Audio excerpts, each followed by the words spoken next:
Hello, my friends. Hello, my life warriors, wherever you are in the world. Welcome to the Day In, Day Out podcast. Woo! Today on episode 231, I was very lucky, privileged to have Scott Feld on the podcast. He is a certified life skill coach for kids at MindZenMotion, an organization he founded back, I believe, in 2020.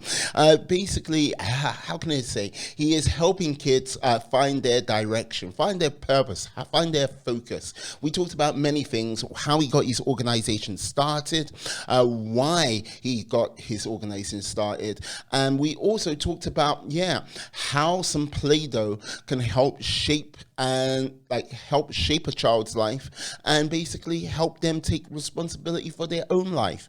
Got to say, all in all, it was a delight to talk to him. I look forward to talking with him in the near future. So sit back, enjoy the show, and be excellent, be awesome, be fantastic. Peace. Oh. Hello, my friends. Hello, my life warriors, wherever you are in the world. Welcome to the Day In, Day Out podcast. Woo! Today on episode 231.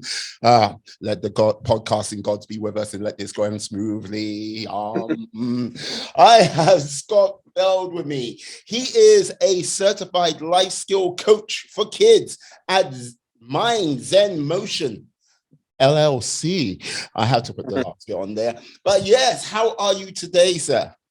I am great. Thanks for the intro. Love it. Hey. No, I'm glad to have you here at this moment in time. Yeah, people, if this goes a little bit wonky, it's on my side of things because technology is technology and sometimes it is fickle, to say the least. But I have to ask, how did you become a certified life skill coach? Well, I mean, I went through a course and took a test for the certified part. The part where I decided to do that is a much broader, longer story, starting with the fact that I love personal development. I love growth mindset. I've studied it for myself and I've coached it, taught it as a volunteer without the quote unquote certification, just the training and education. And then I've also worked with kids and teenagers for about 25 years because I've owned an interactive entertainment company here in San Diego, where I live, for that age group. And I created that company. I created all the games and it became very, very popular. COVID just kind of knocked the legs out from underneath a party company because people stopped having those parties, obviously. And so, that was the moment, and I teach this when I coach, that opportunity struck, not disaster, opportunity. And opportunity was I could really take what it is I loved, this personal development, whether it be from a spiritual side or it be just from like a on the court, just mindset, how to use your mind side, and combine it all together, then add the special sauce that made me different. Add the games, add the interactiveness, add the engagement that I had from my other company, Extreme Fun, and create something called MindZenMotion. So the certification was something that I found that I think added some credibility. Truth be told, I don't think I, necessarily need the certification. This is kind of my own thing, but what the heck? It doesn't hurt. Sounds great. No, I know, I hear you. And like with regards to sort of getting certified, doing the training, and finding this new opportunity in helping kids with their sort of mindset and sort of would you say focus as well for their whatever they might be facing in life? So focus is definitely one of the things that we talk about, right? Inside the course. So my course that I created for MindZenMotion is called Becoming Unmesswithable. And it's the keys to unlocking your inner superpowers. And so focus is definitely one of those keys. But here's the thing about focus. See, my parents, who knew none of this, but love them and did their best, like most parents, would say to me, you got to focus, Scott. And I'd be like, I am. But I'm not focusing on what you want me to focus on. I'm not focusing on schoolwork or goals or, things that are moving me forward. I'm focusing on, that girl and how to not get in trouble, or how to get away with cutting school, or whatever it is I was doing. I'm focusing on that. So the thing is it's not just focus, it's directed focus. It's inner power focus. So you choose what means something to you, what you really love, what your unique gifts are. You get in touch with that. And then you start focusing on how to get it. Now that is a good focus. Yeah. Now, this is the thing. I would say it's one of those things where you talk, like when I mentioned focus, it's one of those things where, okay, if you can focus, then you'll have a better chance of finding your purpose.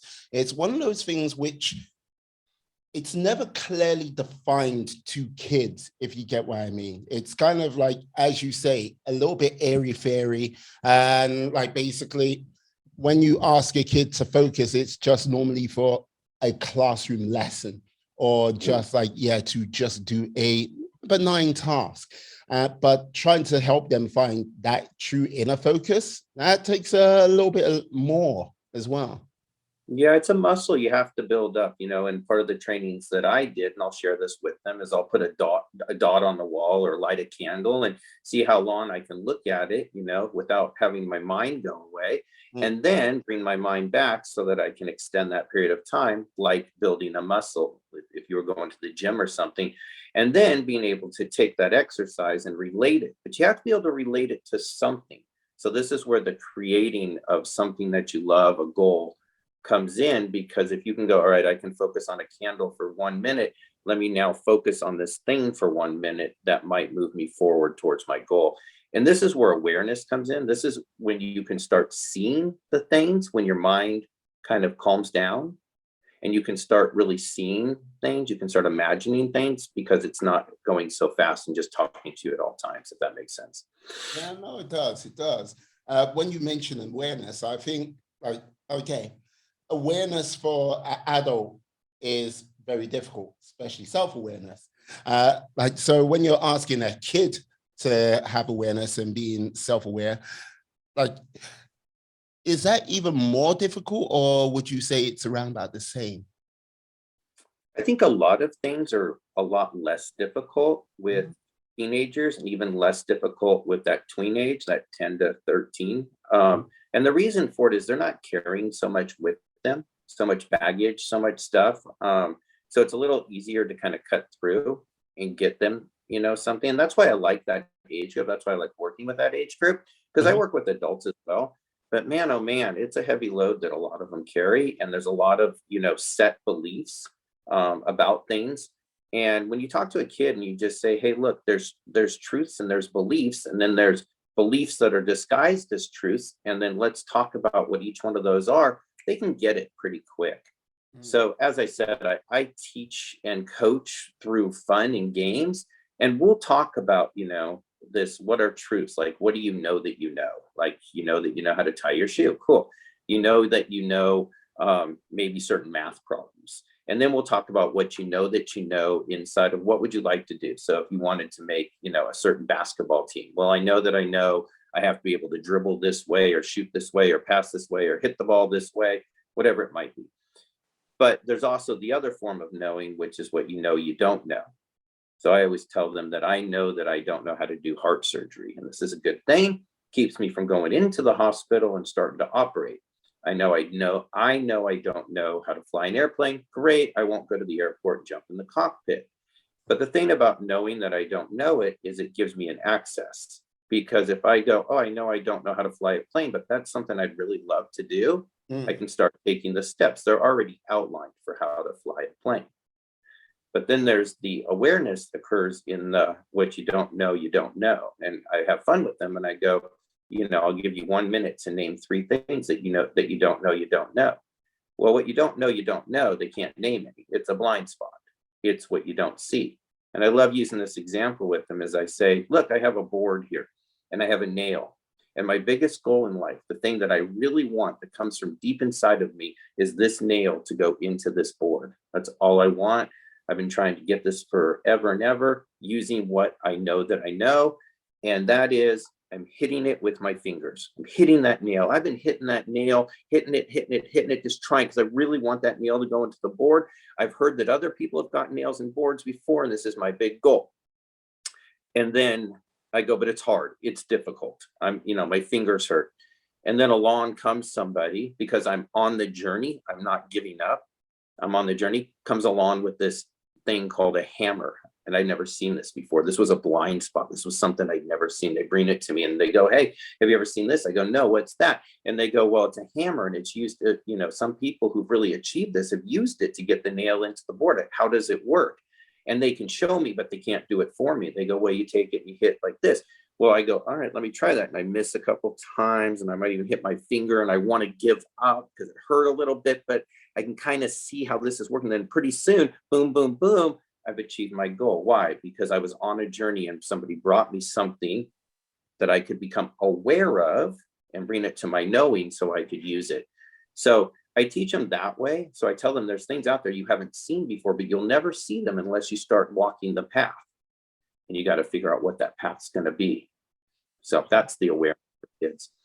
Yeah, like this is the thing. Like it's one of those things where you tell people you've got to walk the path. Well, especially kids. And it's one of the things I think people often shy away from, because in today's society, it's sort of instant gratification, and like sort of building that sort of skill set. As you're saying, yes, you're hitting you're hitting a nail with your hand until someone comes along with a hammer, then it's like, right. But it's kind of like, if I said to like a kid, I went, yeah, it's going to be a long journey. Yeah, you're going to not have the tools at the beginning, but over that course of time, building, working, communicating, then you'll get like new skills, new talents will come to you. How do you manage to sort of like ingrain that into like a kid who might, like, you know what I mean? They might not have baggage, but they haven't seen the process, if you get what I mean. Yeah. Yeah, I mean, they haven't seen the process in them, but they, first is to look at people who've accomplished things that you would like to accomplish, right? Mm-hmm. So if we're a basketball player, I can kind of see your Nike Michael Jordan in the back there. If you're a basketball player, well, what did Michael Jordan do? What did Kobe do? What did others do? If you want to be an actor, what did these actors go through? You can go look and you can study and you can see the only way they became an actor, a singer, a basketball player, whatever it is by going on the journey. They didn't say they wanted, and then it happened. The next thing that I'll tell them is I'll be like, look, let's say that you wanted to have, a tree, like you wanted to have a plant, you wanted to grow a garden. So you're going to put the seed in, right? Well, I mean, the second you put the seed in, you don't get the plant, you don't get the fruit, you don't get the tree, right? Now it takes a process of time for it to grow, but it's growing. Here's the thing, it's growing underground. You can't see it, but it's growing. Now, all you have to do is, make sure it's planted in good soil, give it some water, give it the sunlight, that it needs, and it will grow. That's nature. That's why we have food. That's why we have trees. That is what happens. But if you worry the whole time and you think, oh my gosh, this isn't growing. I know it's not growing. Let me dig in there and see why this thing's not growing. You're messing it up. And ultimately what you are doing with those negative kind of thoughts and that worry and that concern is you're growing the weeds around it. So you're growing the thing you don't want and not giving the energy and power to live. So there is some faith, there is some belief. And, we tell them you have to go on the journey. That's what these people did who have done incredible things, is they went on the journey. They didn't know every single step. They saw where they wanted to go, or at least had an idea. They knew where they were starting, and they took a step and another step and another step, and new steps opened up. I tell them, as I created this course and I went from running a party company to running this company, right, as an official thing, I didn't know what it was going to look like. I didn't know how, and I still don't know what the ultimate thing is, but I tell them it is the journey. Like, look, getting to where you want to go, that's great, but you becoming the person you're going to become getting there, that's the important part right there. And they hear it. And when we talk about awareness, some of them are like, that's the moment, that's what they needed. Like you gave them the thing that's going to like change their life and get them going. For others, they heard it and they can't unhear it, but maybe they weren't quite ready. But they have choice now. So anytime they want to choose this new thing that they heard and go on a different path, well, Hmm. it's there for them. And that's also awareness for them. So you just never know. Got to Yeah. give it to them. Yeah, no, like this is the thing. I'm a strong believer that we all carry like seeds of greatness with us. It's just a case of when you have these seeds, where you plant those seeds, it might not be fertile ground for that sort of great moment. It's like, okay, if we stick with the sort of basketball analogy, like, yeah, like basketball. I go, basketball, that's my thing. Put in the ground, cover it in. Oh no. Cover it in the ground, like cover the soil over and go, yeah, basketball. And I might not have the sort of natural talent or gifts for that to happen. And all of a sudden, it's like that seed is not going to grow there. But it might be something like, okay, writing or like, yeah, singing, dancing. Like it could be a myriad of other things where if I put my seed over there, it turns into a plush forest and like or a mighty like redwood. But you know what I mean? It's just finding that right soil to make that seed grow, you know?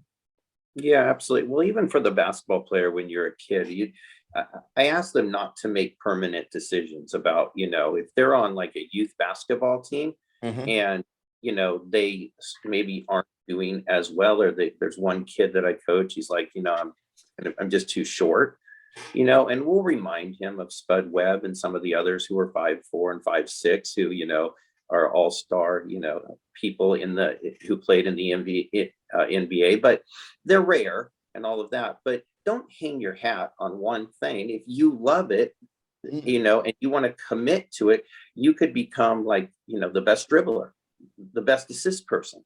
There's no reason in the world, like, I don't know if listeners know Steve Nash, a Canadian soccer player with long hair who played for the Phoenix Suns, had no business being a two-time MVP when really basketball was his second thing. Soccer was his first, but that's what happened, right? And now he's the coach of the Nets, I believe. So it's like, you don't want to give up and hang your hat. Michael Jordan got kicked off of he got cut from his high school basketball team. I mean, if he had been like, I can play basketball, right? I mean, so Yeah.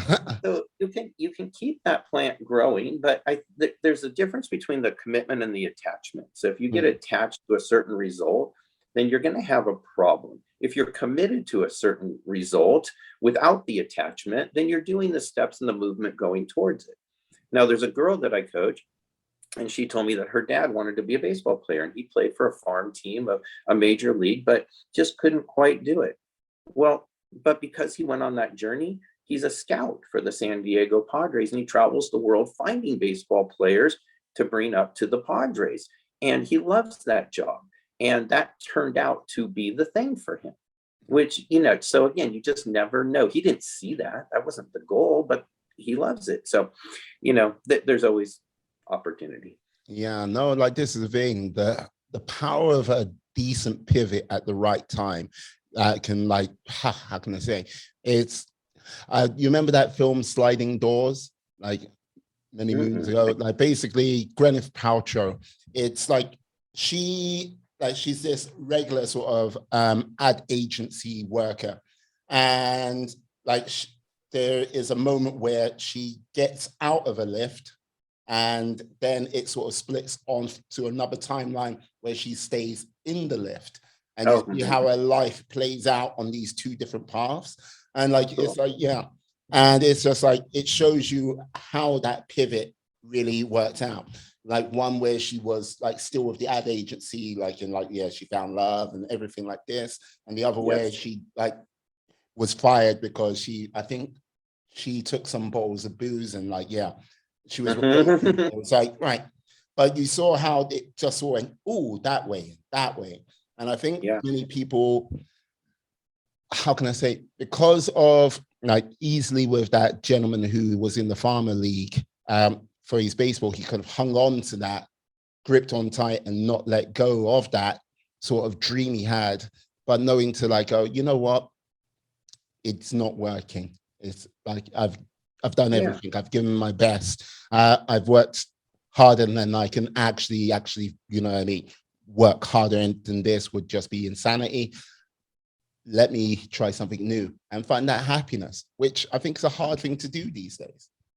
Yeah, it can be. But again, that's the awareness, that's having your head up and your eyes open to kind of see what it is. And here along comes, you have this dream of being a professional baseball player, but like you said, it Mm, feels like you've done everything, and maybe that might not be the thing. But wait a minute, there's a door right over here opening, because why did you see that this opportunity to be a scout, like how did that, and then him going, oh, you know what, I'm willing to let go of this because this is calling to me. I can see what's happening. I'm aware, my eyes are open, my vision isn't here. Sometimes that's good if you're like hyper focused on something that you want, but mm. oftentimes you do have to spread out and open up your vision sometimes, just to see what's around you, just to look and see. You don't get connected, you don't have things latch onto you when you open it up, right? What you do is you see what's available out there. What else could help me?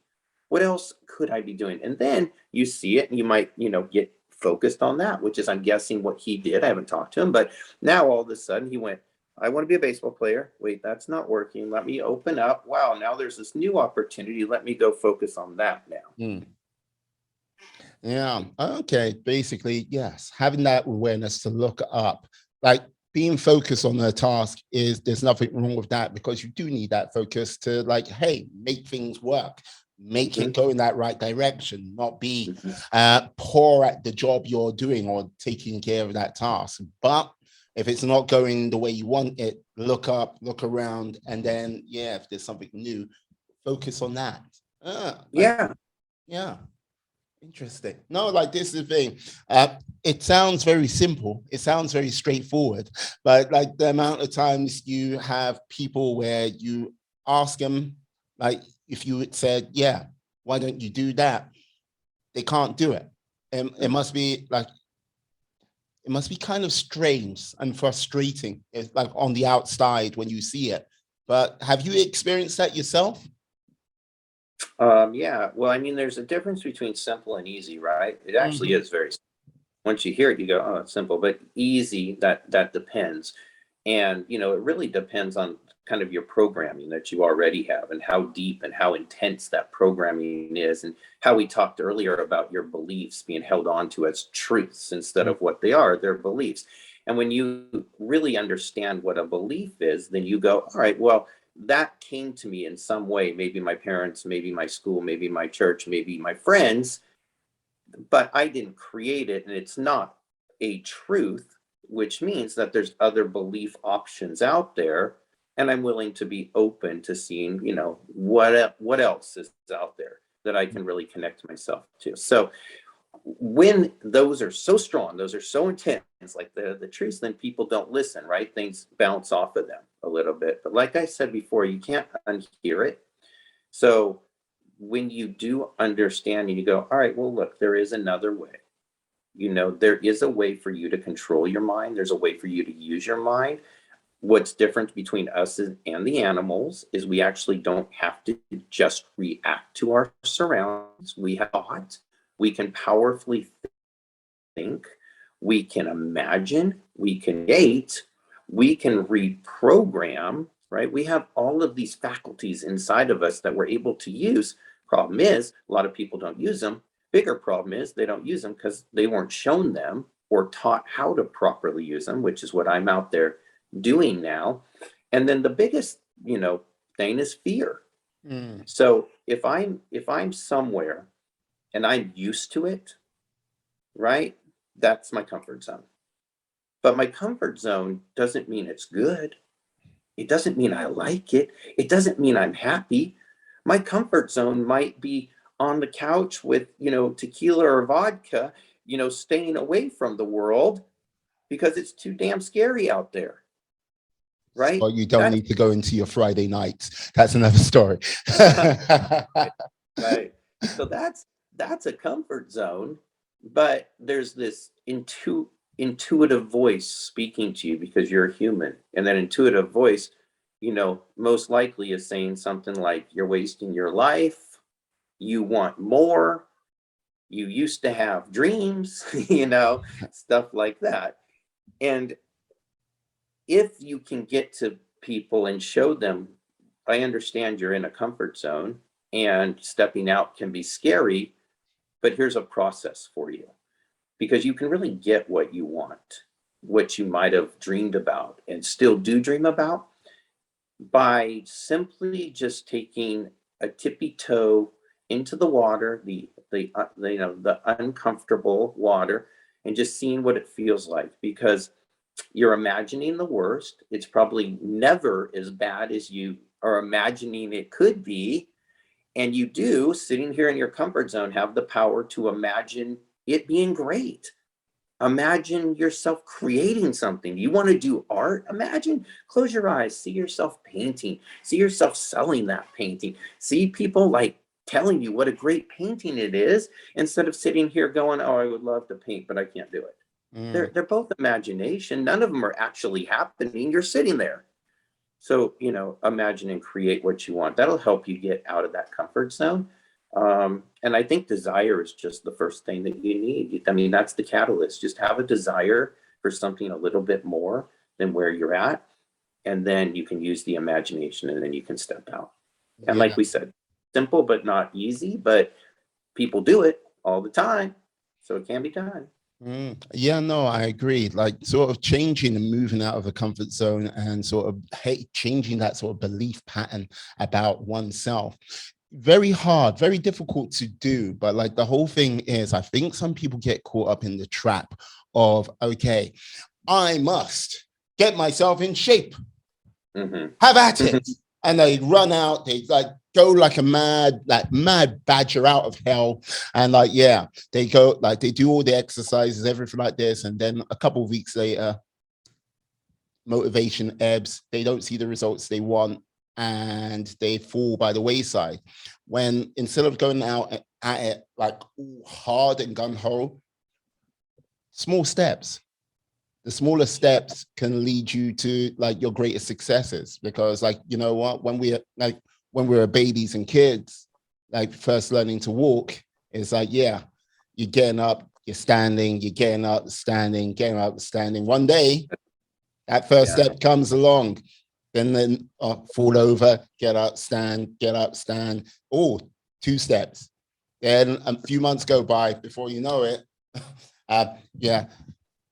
Parents' joy, parents' nightmare. Watching this small individual going at at speed, But what you're saying is so true. And we as babies are born with this. This is our innate nature. Is we never like thought, oh, you know what? I can't do this walking thing. I give up. Right? We just kept going and we did it. Right? Same thing with talking. And I have a 6-year-old son, and he's not thinking, he's in kindergarten. He's not thinking, oh, I'll never be able to read. I mean, I think some kids get a little frustrated, but he's learning to read and he's sounding out words. And his thought process really is focused on reading, not, I can't do this. And so what happens is we become adults for whatever reasons, is we start focusing on what we can't do, what's not possible for us. And we lose that possibility. I'm going to walk, I'm going to talk, I'm going to read. And I think if you can get back to your innate nature of it, then, because that's who we are, then you just, realize you can do anything, but it's going to take something. It's not happening to you. Yeah. No, I agree. It happens with you. Sorry, go ahead. No, I was going to just simply say, yeah, like you can like buy a pair of trainers or like running shoes, and like, you know what I mean, you can have them sit there, but that's just the ticket for you to work harder on, like, to basically to open you up to work harder to like go for that walk, go for that run, increase your fitness on that way. Or if you bought some pencils to sketch, say, you like, that's your ticket to like start that process.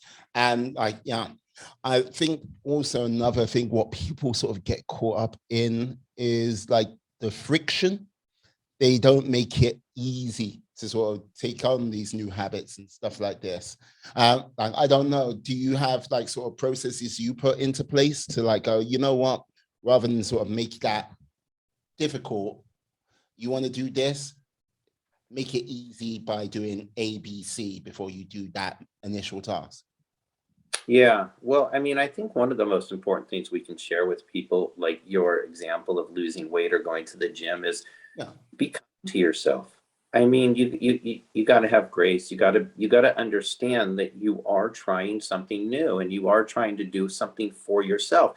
That doesn't mean go easy on yourself and say, you know what, today I just don't feel like I'm not going to go to the gym, right? When you said that you were.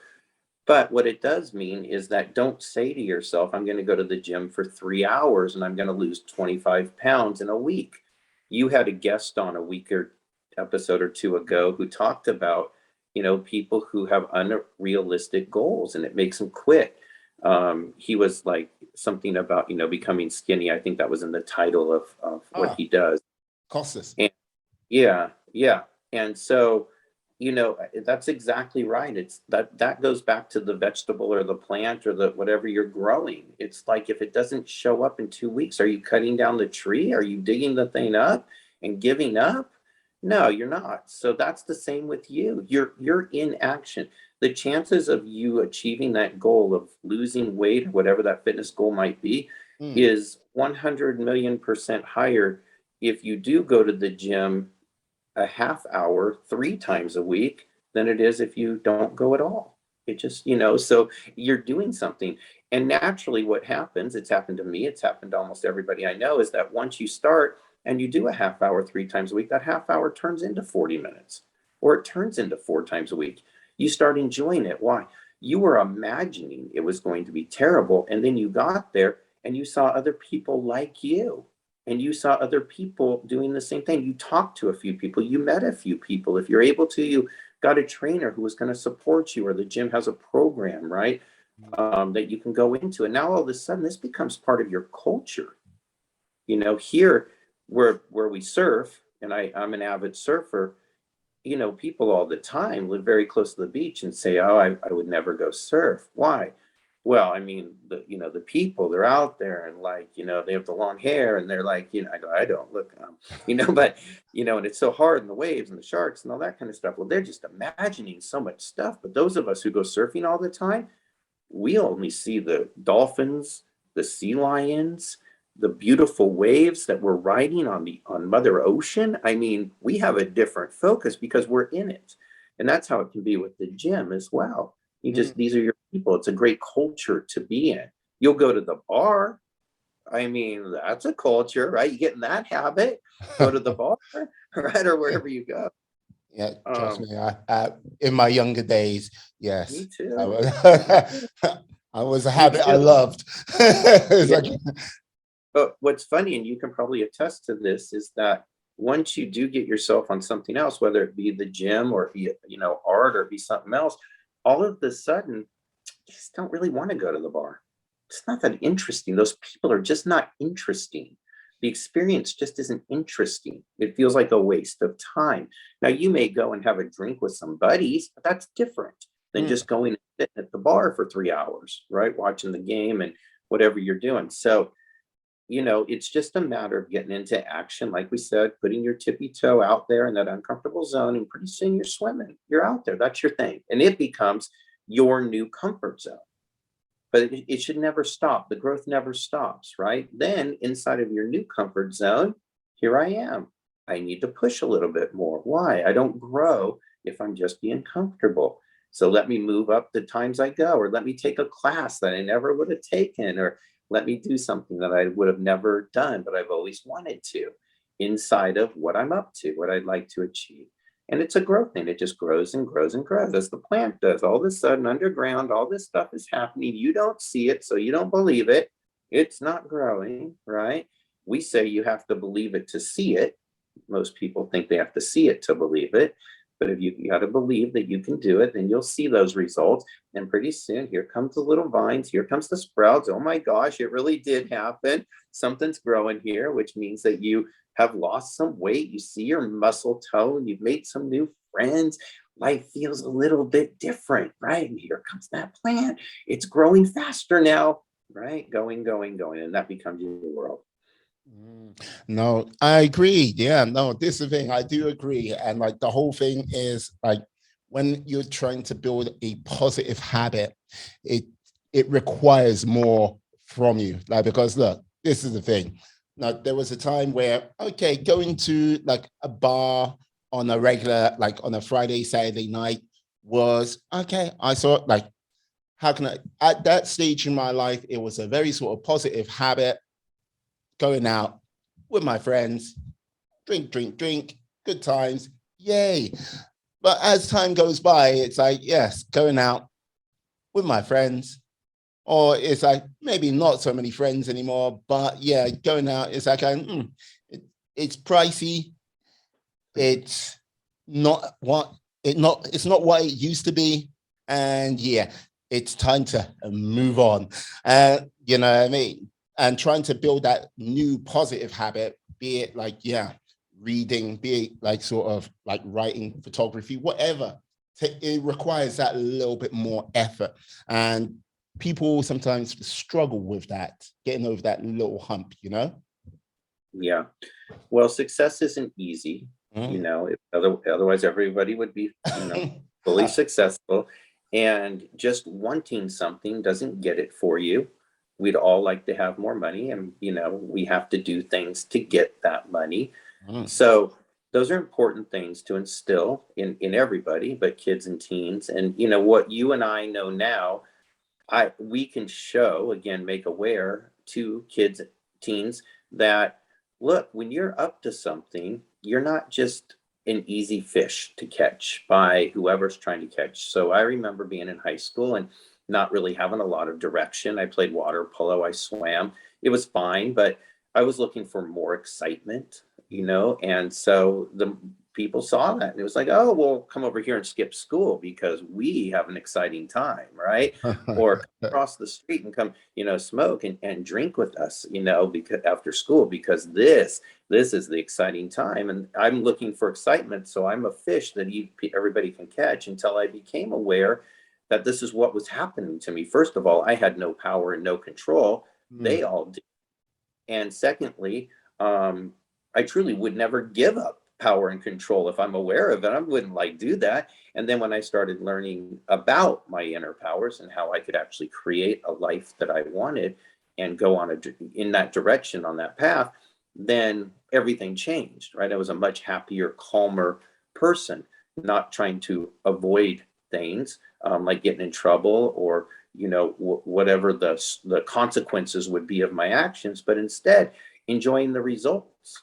It's a very different experience of life. And so that is something to instill in kids now, so that when they head off to high school, they head off to college, they have these inner superpowers. Thing is, sometimes they won't use them. Sometimes they will, but don't know them, they never will. Mm. Yeah, no. And like, this is the thing, I think that always stems like not knowing that sort of inner superpower.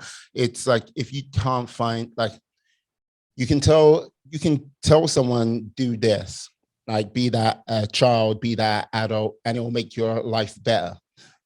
But they'll listen to you and they'll nod, smile, and they most like they'll agree with you maybe wholeheartedly. But like, without that sort of, this is like the reason why. And like, you can instill that why into their sort of like psyche or being, because like I have this thing where you've got your fuzzy why, which you're like, yeah, I want to go here. It's like, okay. And you will do a little bit to get there, but you've got to drag and pull that why to get you there. And more times than not, you'll fall off. And then you've got a why, which is like gravity, which is kind of 5 levels deep, because it's like, okay, why do you want to go to South America? Because like, I'm interested in the people of South America. I've never been like, okay, why do you want to go to South America? Because I want to see this place and I want to really have like a meal in this one particular instance. 2 levels deep. Why do you want to go to South America? Because look, I really want to like go to a place where my grandparents like originated from. Okay, 3 levels deep. And the more levels you go down, and like, I would say, yeah, that's when it turns from fuzzy into something which has a gravitational pull behind it. There is no sort of like, okay, I've got to pull it. It's like, it's pulling you. You can't Pulling help it. you. Yeah. Yeah, I And love that. You just Yeah. get with it no matter what. You can't, you're just compelled to go with it, do it, and make that why happen, you know?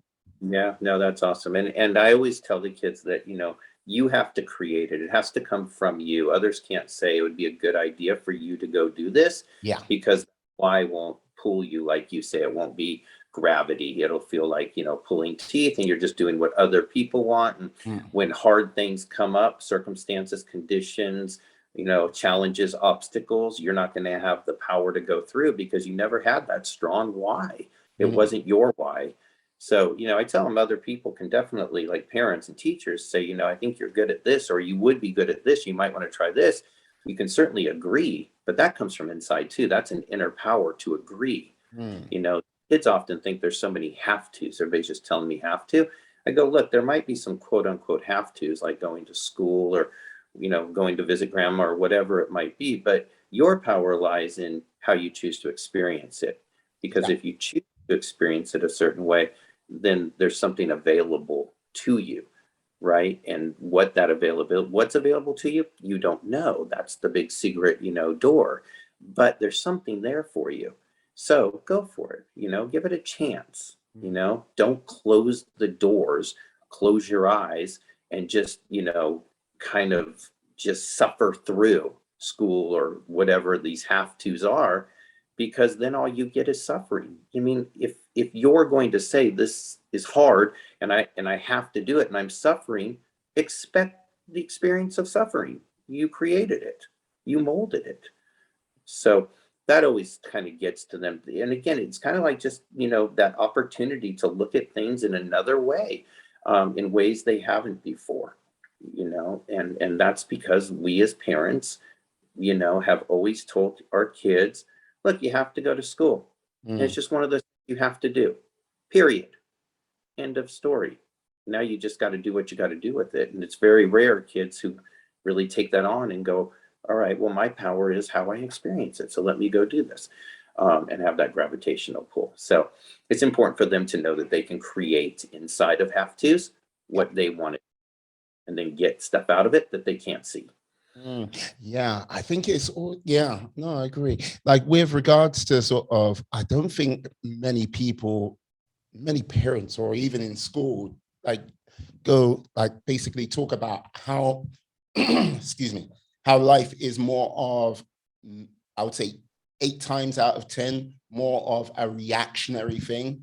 It's like, okay, life, good or bad, no matter what happens to you, the power in everyone is how they react to certain situations, either be that positive or be that negative.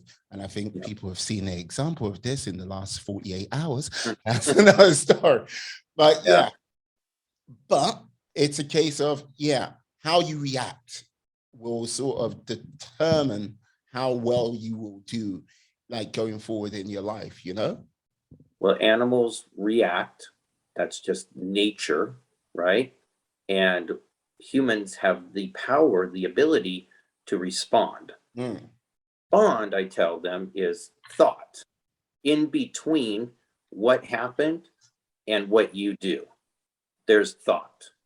Maybe this much, maybe this much, maybe it's you just have a quick thought and then you consciously respond, or maybe it's hey, I need to think about that, and then you do, and then you respond a day or a week later, right? But you're actually doing some work instead of just doing the animal thing. Like you said, what happened, right? We don't know exactly what was going on in Will's mind, but Yes. but Yeah. but we could call that reactionary. Potentially he might have sat there and thought about everything and just said, you know what, I really don't like what just happened. I know what the consequences might be. I know how big they might be. I know how this is going to be worldwide public, and I'm going to go up and slap that guy. He may have done that. We don't know, right? On the other hand, he may have just heard a word, triggered, boom, up, bam. That would be like the animalistic thing where, a dog just reacts, right? It feels like it's in danger when it feels like there's a threat to it. Okay. And that's often how we do things, right? we react to things. We miss that thought part, which is what makes us human and different from the animals. And it's important.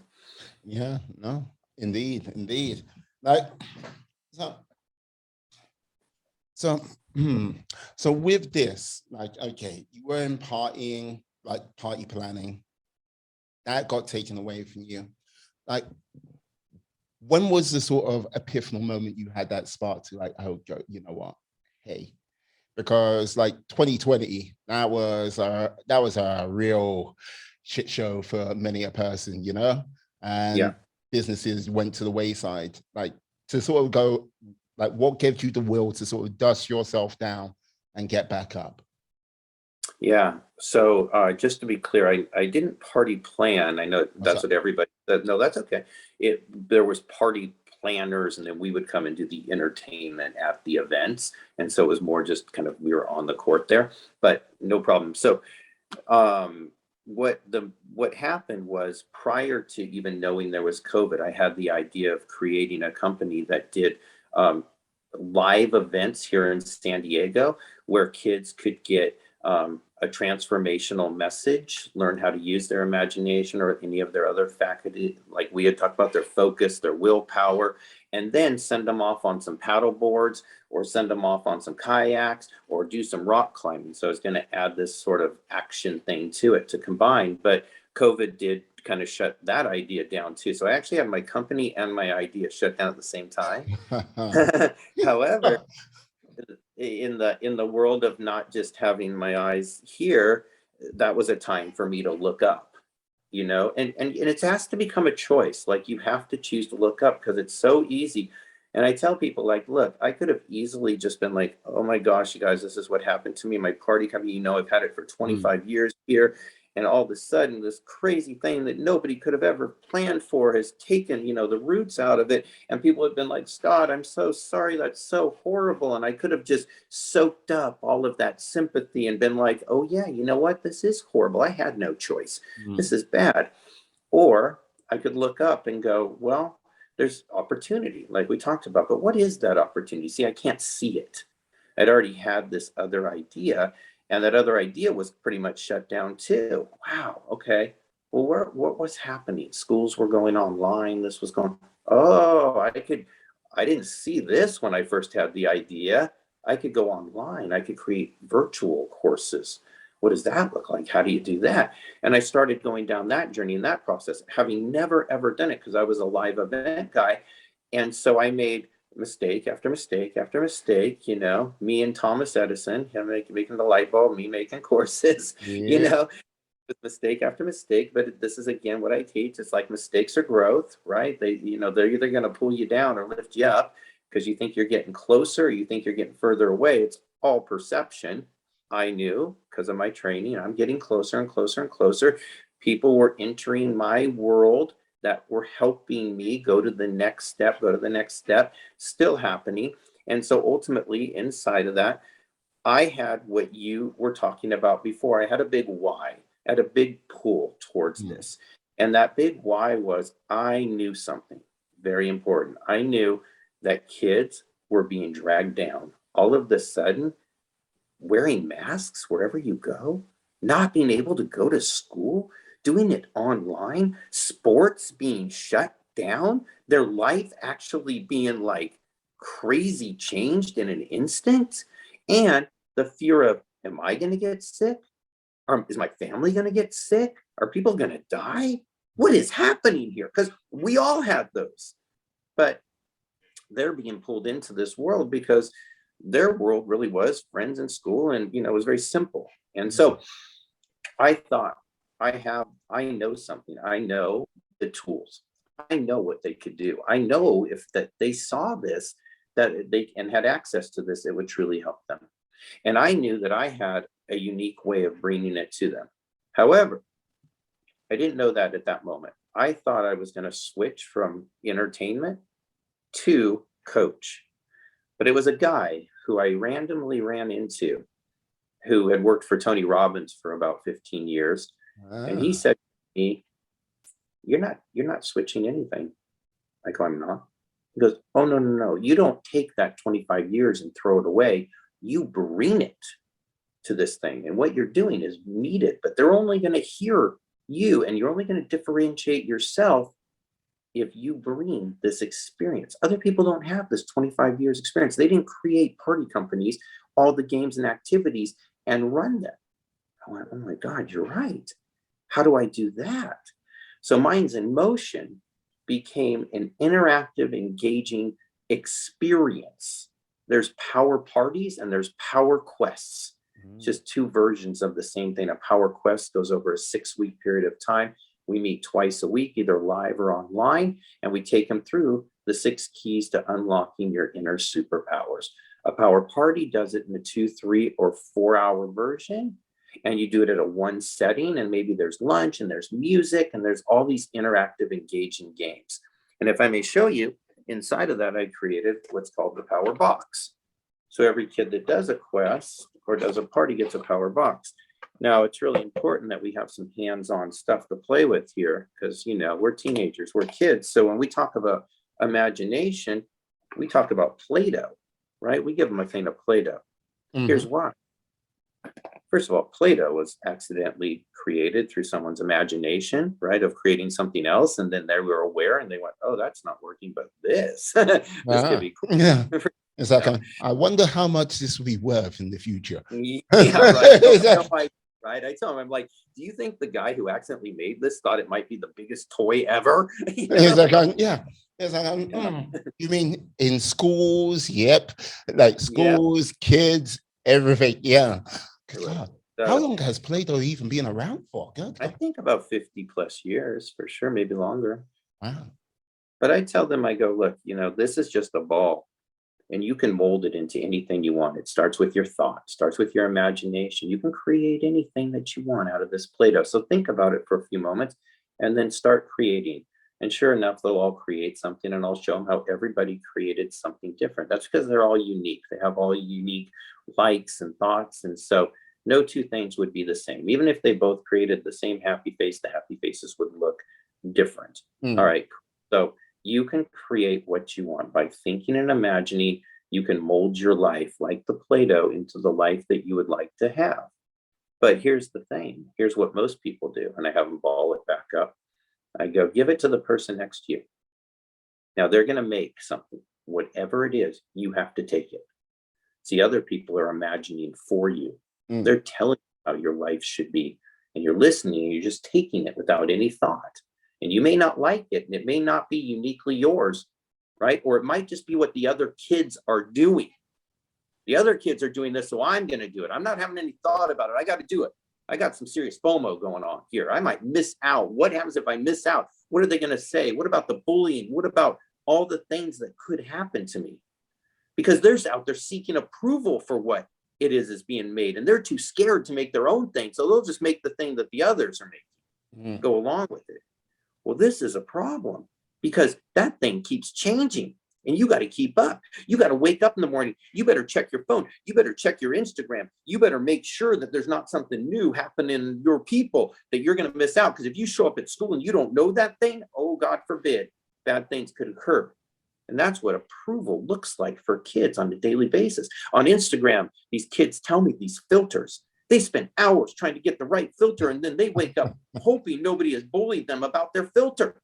I go, are you kidding me? My God, if somebody used to not like us, they had to say it to our face. But that's the world that we live in now. Well, they had to say it to our face, and it was only between the hours of school time. Yeah, truly, not at midnight, 1 a.m. when you check in your phone, but that's what they're doing. And I talk to them and I go, look, when you create your own thing, you find others who have created something similar. And guess what? Approval ends and support begins. You see, when people are up to similar things and they lift each other up, they belong in the same tribe. Think of it like you want to be an actor or an actress in like the theater. So you go there, right? And all of a sudden the other people want you to be a great actor or actress, and you want them to be a great actor or actress. Right? And so there's a feeling of support, not approval, right? Approval never leaves. And sometimes that's just inside your own conscious, like, do they like me? But if you can become aware of you supporting others and it's not a competitive world, there's enough for everybody, and you start joining a team or a cooperative world, your perception, your experience changes. See, they don't have to change. You just become that person. And so that's a great thing. And that wakes kids up, Mm. you Yeah. know? No, but like this is the thing from like, yeah, from like a bit of play-doh, like basically, yeah, saying, yeah, you be responsible for this. Be responsible for your life to shape and mold it the way you need it to be, like you want it to be, rather than hand it off to someone else. It's one of those things which I would say it's very hard for some people to grasp because, yes, yeah, someone else has always had their play-doh. That's Be it, right.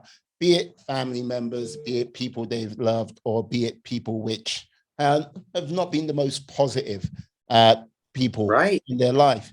So you kind of like go, okay, if you can sort of ingrain that lesson uh, into a like a child at a young age, like, oh yeah, you have to be responsible for your play-doh. It like your Yeah. play-doh is your life. You be responsible for it.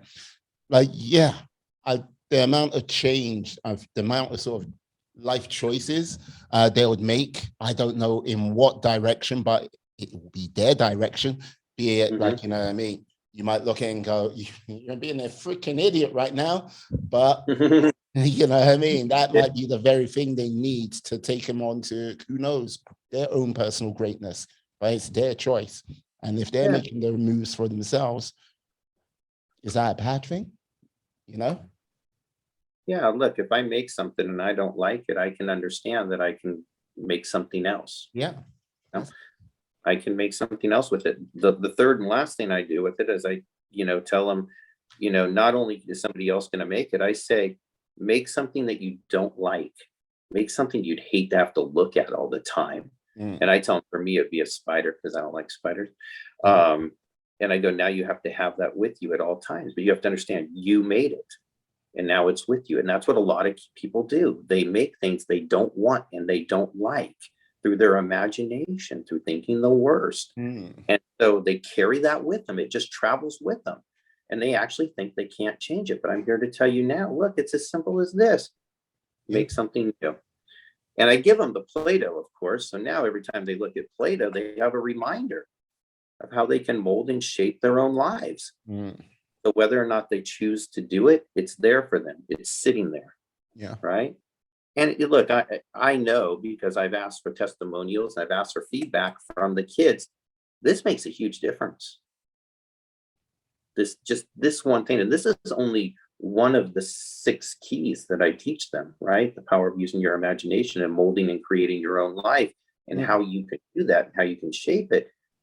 Just that one alone is life changing. One dad said, a very simple shift in just the way my kid started thinking changed everything for her. The differences are enormous mm. in how she operates and how she acts, how much more social and open, how her head's up, her eyes are open, to the world, where her head down. And it was almost like having her smile was like, an annual celebration. It was like so much in the head, bringing her down, down, down. And then it was like, whoa, I could let go of that.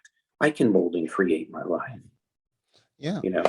You got to remember, like if you're in an aircraft and you alter the course by 2 degrees, like, and you're flying from London and you want to go to New York and you move it 2 degrees south, you like, Mm-hmm. yeah, you end up like by the time you go to the same distance, you'll be in Washington, D.C.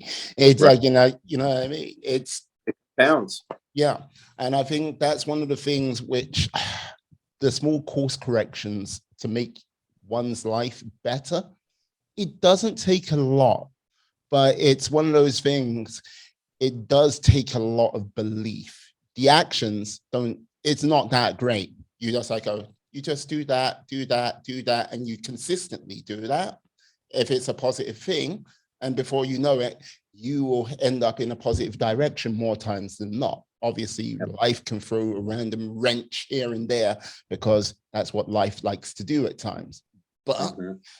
people that also go, yeah, but that's not how it plays. But no. If you do that in a negative fashion, yeah, like with that consistency, it will move you into a negative place, and you might get something, yeah, positive what come out of it, as life will throw out random stuff to you in the way of like a ladder or something to help lift you up.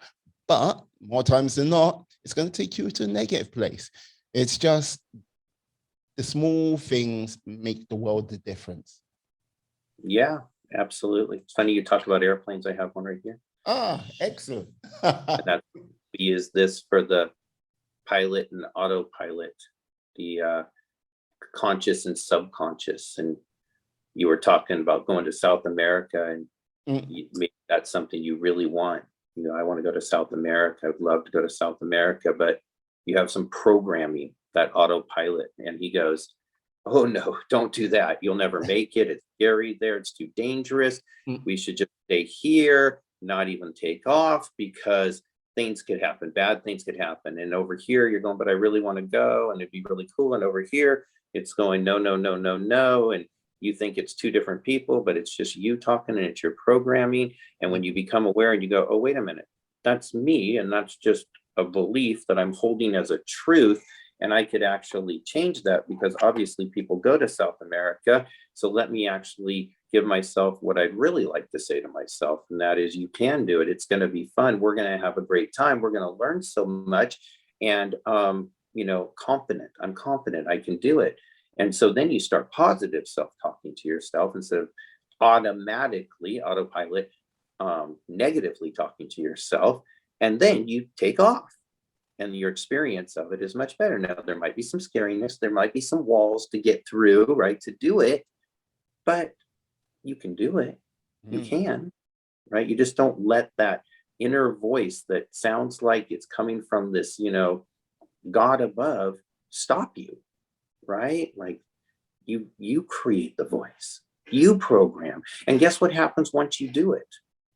You do it again. And then what are you doing? Reprogramming. Now your autopilot, every time you want to do something, goes, oh yeah, we did it that other time. It wasn't so bad. Let's go for it. We actually had a lot of fun. We actually accomplished this thing. That actually worked. And you're building new pathways, right? The neural pathways. You're building new pathways in there that show up like, I'm confident, I can do it, I will do it. And you go and do bigger and better things. That's cool. That's cool. Yeah. No, just like knocking the camera. No, what? No, it's very true. But I think this is the thing. Like, whereas when we used to, like when we were younger, like say we were encouraged to do a lot more. We used to throw like a lot more mud at the wall and to see what stuck, if you get what I mean. As time goes by, I think as adults, I know you specialize in like helping kids, but as adults, that sort of mud flinging doesn't sort of take place as much. It's like, oh, I'd really like to do this, but it's like, yeah, throw the mud, see if it sticks. And like, yeah, get a little bit messy, enjoy yourself. I think that someone gets lost. I'm not too sure why. Maybe it's just a case of the realm of responsibilities, but who knows? Well, fear grows, right? And I think the other thing that we really want to do, and why I'm doing this certain age group, is because we want to interrupt that. So between that, throwing mud, see what sticks, just going for it, no fear, right? Don't have all this stuff about it. Yeah. And I have all this stuff about it. I can't do it. And people have told me this is hard and that, and I don't believe in myself anymore. Right? So between those two things, let's interrupt. And let's interrupt with some powerful tools that allow you to see how you can actually think, act, be, do differently. So what? You have choice. That's all it is. You have freedom when you have choice. Yeah. So give them choice. Some will choose this way. Some will choose this way. Some will choose this way, come back and then choose this way. Some will choose this way, go over here, go that way. That will be life, but there will always be choice. And that's something I didn't have. It was one way or the highway. This is the way you do it. And if you don't like that, then you're stepping off, but you're not stepping off powerfully. You're rebelling. You're revolting. You're going against the grain, but not in a good way. Yeah. And if anyone's tried to play in a piece of wood, going against the grain. That is some Yeah. hard work right there. Some very hard work. Yeah. So with sort of going against the, well, going with the grain, like, yeah, how did you come up with the concept of a DAX to the max? Aha, that's to the max. I'm glad you brought that up. Yeah. Yes. There you go. So, so all that we're talking about for MindZenMotion, my company, is for that 10 to 16-year-old age group, broken down between 10 and 12 and 13 and 16. But I have a 6-year-old. Dax is my 6-year-old son. And so I want Dax to have the introduction of how powerful his mind is and what he can do and how he can create his life and how he can get past obstacles and circumstances and not be at the effect of the world. And I wanted it to happen at a young age. So when he was 5, which was, just a few months ago, I wrote it last year. I wrote Dax to the Max, The Power of Imagination. And Dax to the Max is really for that kind of 3 to 7 or 8-year-old age group. And the format of it being a book or a book series allows them to get it without having to sit through a course, which they won't do, right? They can still play with play-doh, but they don't need to sit through an entire course. But they can read a book and then their parents can talk about it. So what happens in Dax to the Max is Dax first learns really how his imagination works. And he does it with his friend and kind of guide and babysitter, Lauren. And they look at the clouds and she says, "What do you see in the clouds?" You know how we all do that. We look in the clouds and we go, "Oh, that looks like this or that." And she shows him like how to see it. He sees some things. And then pretty soon what happens is that this kind of wizard shows up really clear in there. And when the wizard shows up, he poof goes away to a message. And the message sends them into a cave where imagination will be the key to understand and unlock the mystery. Now I chose cave because there's an old famous kind of saying that is, "The cave you fear to enter holds the jewels that you seek," which always means stepping out of your comfort zone and going where you're afraid to go. Probably on the other side of it has what you want, but you got to go through it to get there. So that's what the cave was for. Now, bears can either be grizzly bears or teddy bears, right? They can either be Yogi Bear animated or they can be like real bear scary. So I chose a bear and his name is Fregly. And the bear is fear. So what's the bear's name? Fregly. Frankly, yeah. Fregly, fear.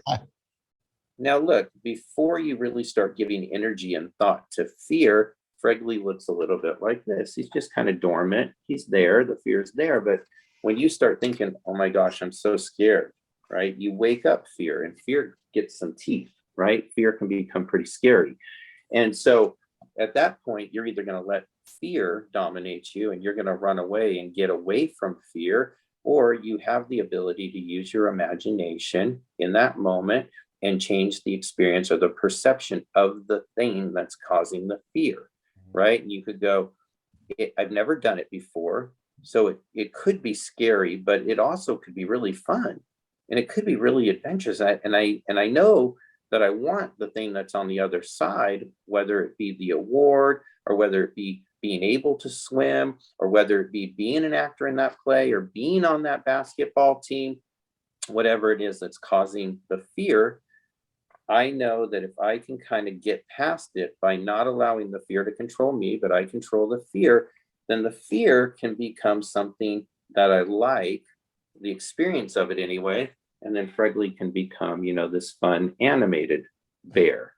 So fear now becomes, and the illustrations and the words really lend itself to the age group. And then sure enough, Fregly kind of becomes, the friend of Dax so that he can use the fear, to excite him, to challenge him, to go past where he's gone before. And he does that and ultimately, succeeds in the quest and the adventure and gets sent off to the next one with a cape, which is his, now he has an inner superpower. So that's what this is. And, in the back of it, I tell for the parents, I tell them, I say, Fregly represents the different types of people, situations, and circumstances that we come across in life. And I say, I don't recommend you approach a grizzly bear or wild animals and close your eyes and imagine it to be friendly, I do recommend you approach anything that scares, stops, or upsets you. Look inside yourself. Imagine how you can make it different, better, more fun, exciting, cool, awesome for you. So that's the purpose and the point of this book. And so that's available on Amazon. It's called That's to the Max, not to give myself any commercial plugs, but I'm doing it anyway. There it is. And it will turn into a series. And people like, I don't know if people listening know like who Bob Proctor is. Bob Proctor is like the grandfather of personal development. He trained people like Tony Robbins and others. And he recently, just about 2 months ago, passed away at age 87. But right before he passed away, just a couple weeks really, he endorsed my book. So I have one of the last books endorsed by Bob Proctor, which is amazing. So that's on the cover, as well as some other people who are well known in the industry. And so it's making a difference. It's got great reviews. I've taken it out virtually and live read it to a bunch of kids everywhere. And also it got picked up by a production company, and we recently just signed a shopping agreement. And so we're going to turn a version of this into a TV show for like a PBS Kids or a Nickelodeon, to really have this amazing TV show where kids, along with Dax, can earn their inner superpowers and really learn how to use their mind to get past anything that scares them. So to really be around, different versions of fear. So look for that coming, maybe 6 months, a year, 2 years, I don't know. Well, put it this way, if it becomes a TV show, yeah, definitely going to get you back on. Yeah. Okay. Get to watch that, like, wow. More exciting guest, didn't I? Well, look, you're an exciting guest already, like you've got lots to share. You've got helping lots of people, lots of kids learn and find their way. Hey, hopefully like overcoming some of the roadblocks which often get set into like adult, like before they become like adults, see the true potential in themselves rather than the things how other people shape and hold them back. It's an important message. And I think we're in this sort of day and age with like so many distractions which are out there, so many pressures, which, me and you didn't have to deal with when we were growing up. And as I said, alluded to earlier, it would stop at the end of a school day. You said, if they're checking their phones at like 1 o'clock in the morning, that is pressure that neither of us will know. And like trying to take their play-doh and make it what they want it to be in life. It becomes that little bit harder because instead of being like some random group of people maybe lead them astray, which can happen, but it's more times now it's how can I put it? Some high and mighty ideal they've got to live up to of this sort of realm of perfection, or it's like this sort of bizarre zaniness they have to live to become, to either get attention or get clout, when they should be trying to build themselves up rather than just going for this so-called clout, this sort of fool's gold, if you get what I mean. There's a big difference between trying to survive the day and thriving through the day. And a lot of these kids are trying to survive, and their excitement, their confidence comes from the same place.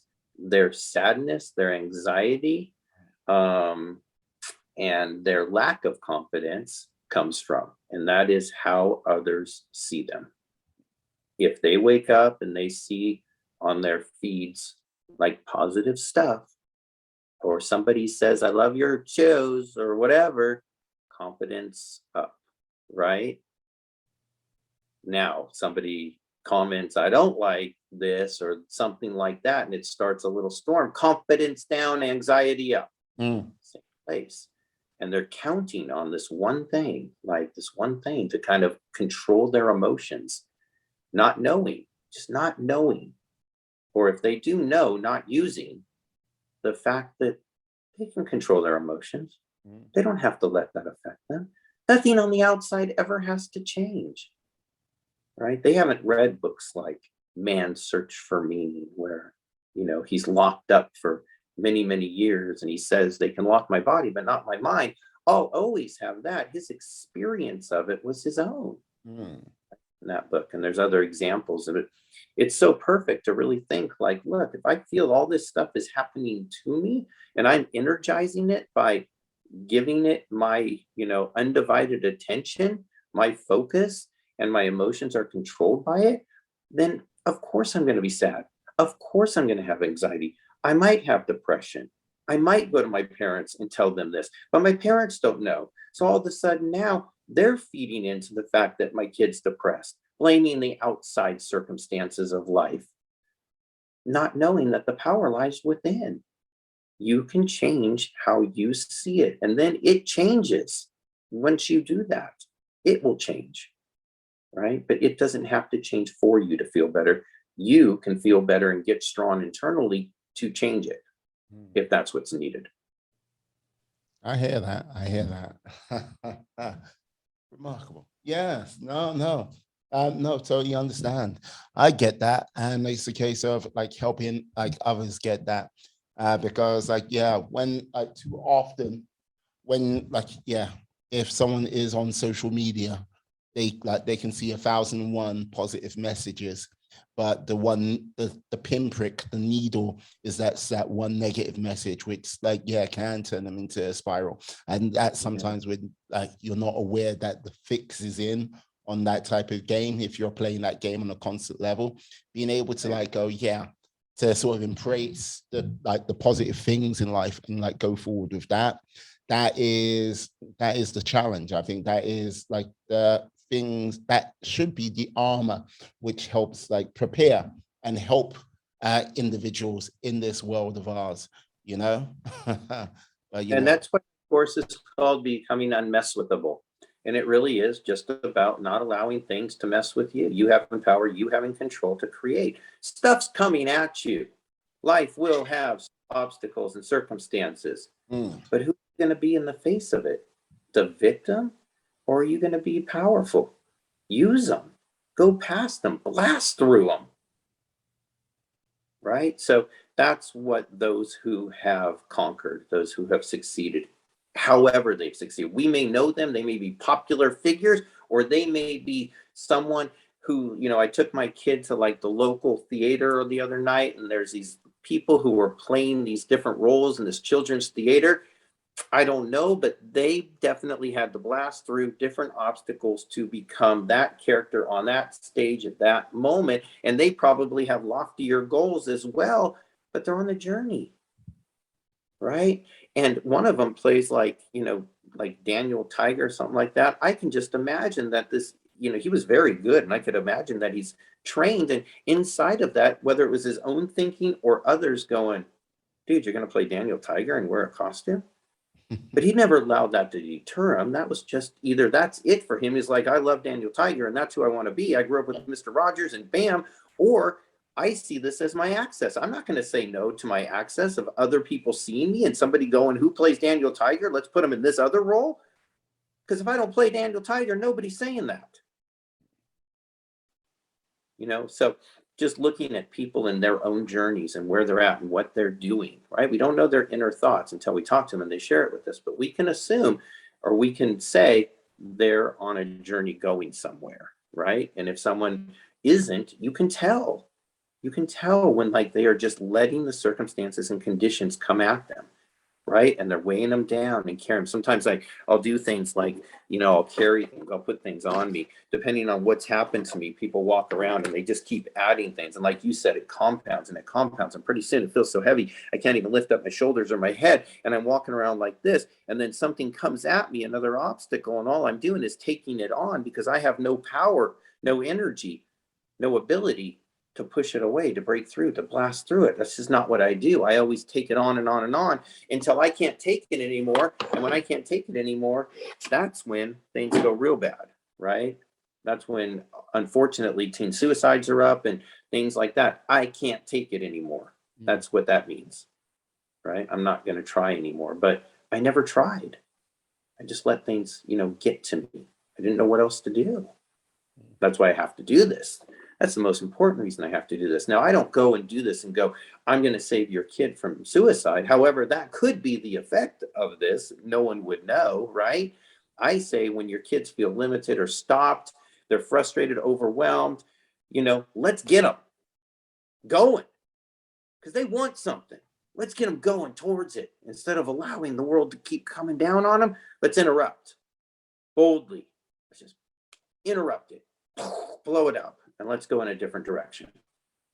That's important. Indeed. My last question for you, because you, sir, how can I say?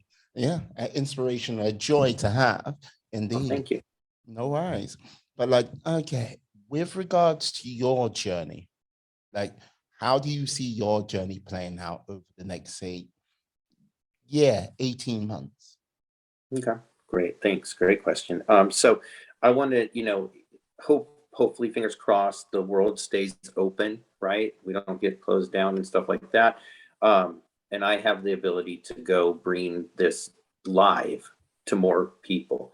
I have a vision of Quest Fest. Quest Fest is large events, hundreds, if not thousands of teens and tweens who have gone through some version of a power party or a power quest coming together, maybe on the Bay here in San Diego, or maybe in Australia where I've done some virtual courses.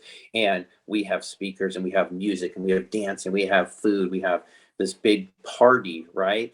But it's all of people who are on this journey, like they're inside the movement, in the circle, because they're now in that support world, right? They're like, what are you up to? What are you up to?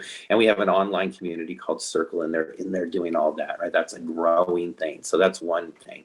I see myself speaking to adults with teens and with tweens because they need to become aware in order for them to be able to share and have their kids do our program. So I'm doing speaking to them as well. Maybe even they do a power quest with some play-doh and some gliders. I think they would have a lot of fun doing that as well. With Dax to the Max, continuing on with another book in the series, but definitely the TV show is high on the radar. So at that point, having a TV show out there. And then finally, for those who can't necessarily do like a live quest with me or a virtual live quest or a Quest Fest, having my program Becoming Unmesswithable recorded so that you can kind of DIY it, do it yourself, and you can purchase it at a rate that's affordable enough so everybody can have it and still join in the community, be on like Q&A calls that would be set up so you can listen, do it yourself, do it your own pace, but still have the support. So these are the different legs and arms of what it is I'm creating inside Minds in Motion. Yeah, fantastic, fantastic. Scott, I've got to say, thank you for coming on today. Now, could you tell the lovely people how they can find you out there on these interwebs? How can they do it, Scott? How? How? Well, it's MindZenMotion.com for all the information, and that's spelled MindZenMotion, and Zen is calm. So it's calming the mind to get into action. That's what Minds in Motion is all about. And it's Minds in Motion Life Unlimited. So MindZenMotion.com, info@MindZenMotion.com. Same way. Great. Just send me an email and I'll happy to respond. I do free consultations. We do private power parties and power quests for different groups. Sometimes the kids all want to know each other and they're up to something like a team and they want to get certain results. We do those. We have open forum ones. When you go to our website, it'll show like when the next open forum quest is and in what area zone, what time zone. So we just finished one in Australia time zone. We have one coming up in the middle of April for US Pacific time zone. So that could be for anywhere in the US really. So you can see that. I think it's like April 20th, that one's starting. And then Dax to the Max is on Amazon. So please purchase and review it. That would be awesome. Your kids 3 to 8 would love it. And then that's it. I think that's the best ways to get a hold of me for sure. Outstanding. Yes, I'll put all the information into the show notes, into the description. So yes, you can find Scott and Dax to the Max and all the things he's offering out there in this big blue world we live in. Fantastic. Scott, as I say, thank you for coming on today. You have been outstanding. Yeah. Aha. Yeah. There you go. And let me say to you, my friends, my life warriors out there, thank you for sticking with us to this point. I wish you a great day. Please stay well, stay safe, be awesome, be excellent, be fantastic. Be all the positive bees you can be in this world and then some. Have a great day, guys. Yes. Peace. And we are.